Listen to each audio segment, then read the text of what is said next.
একটি পণ্যের মূল্য 8% বৃদ্ধি পেলে এর ব্যবহার কত পার্সেন্ট হ্রাস করলে খরচের কোনো পরিবর্তন হবে না।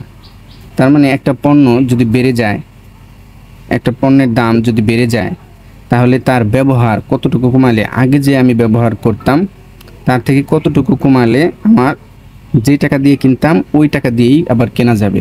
এইটাই হচ্ছে এই ধরনের অঙ্ক যখন থাকবে যে খরচের কোনো পরিবর্তন হবে না। মানে আমি আগে কোনো পণ্য আমি 100 টাকা দিয়ে কিনতাম, এখন দেখা গেছে ওটা 10% বেড়ে গেছে, তার মানে 110 টাকা দাম হয়েছে। তাহলে আমি সেই 100 টাকা দিয়ে কিনতে চাচ্ছি, আমি 110 টাকা দিয়ে কিনবো না। তাহলে আমার কতটুকু কম কিনতে হবে, তাহলে ব্যবহার কতটুকু কমাতে হবে, তাহলে ব্যবহার কমাতে হবে। এরকম ধরনের অঙ্ক যখন আমাদের শতকরায় থাকবে, জাস্ট আমরা এইটা একটু ফলো করব।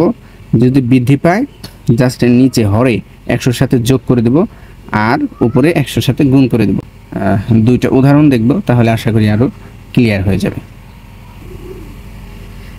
দেখি, চিনির মূল্য শতকরা 10 টাকা বৃদ্ধি পেলে, শতকরা 10 টাকা বৃদ্ধি পাইছে চিনির মূল্য। চিনির ব্যবহার শতকরা কী পরিমাণ হ্রাস করলে পরিবারে চিনির খরচ কোনো পরিবর্তন হবে না। তার মানে চিনির যা মূল্য ছিল আগের থেকে 10 টাকা, শতকরা 10 টাকা বেড়ে গেছে।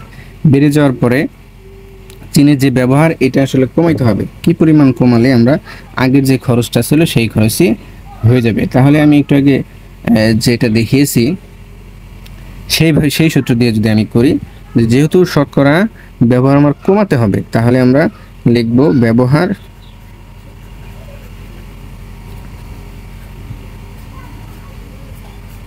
ব্যবহার কমাতে হবে। অর্থাৎ এইখানে জাস্ট একটা জিনিস মনে রাখবো, 100 উপরে দেবো, 100 নিচেও দিলাম। দেওয়ার পর 10 টাকা বৃদ্ধি পাবে। তো এই যে 10% বৃদ্ধি পাইছে, এইটা আমরা উপরে গুণ করে দেব। আর যেহেতু বৃদ্ধি পেয়েছে, আমরা জানি শতকরা বৃদ্ধি পেলে যোগ হয়, শতকরা হ্রাস হলে বিয়োগ হয়। তাহলে শতকরা যেহেতু বৃদ্ধি পেয়েছে, তাহলে নিচে 10 যোগ করে দেব। জাস্ট কাজ আমাদের এইটুকুই, আর কোনো কাজ নাই। তাহলে এখানে হয়ে যাবে, গুণ করলে উপরে একটা শূন্য বেড়ে যাবে, আর নিচে হয়ে যাবে 110, নিচে হয়ে যাবে 110। এখন এই শূন্য শূন্য কাটা যাবে, তাহলে হবে আমাদের 100, নিচে হয়ে যাবে 11। এটা যদি আমরা ভাগ করে দেই, তাহলে দাঁড়াবে 9.09%।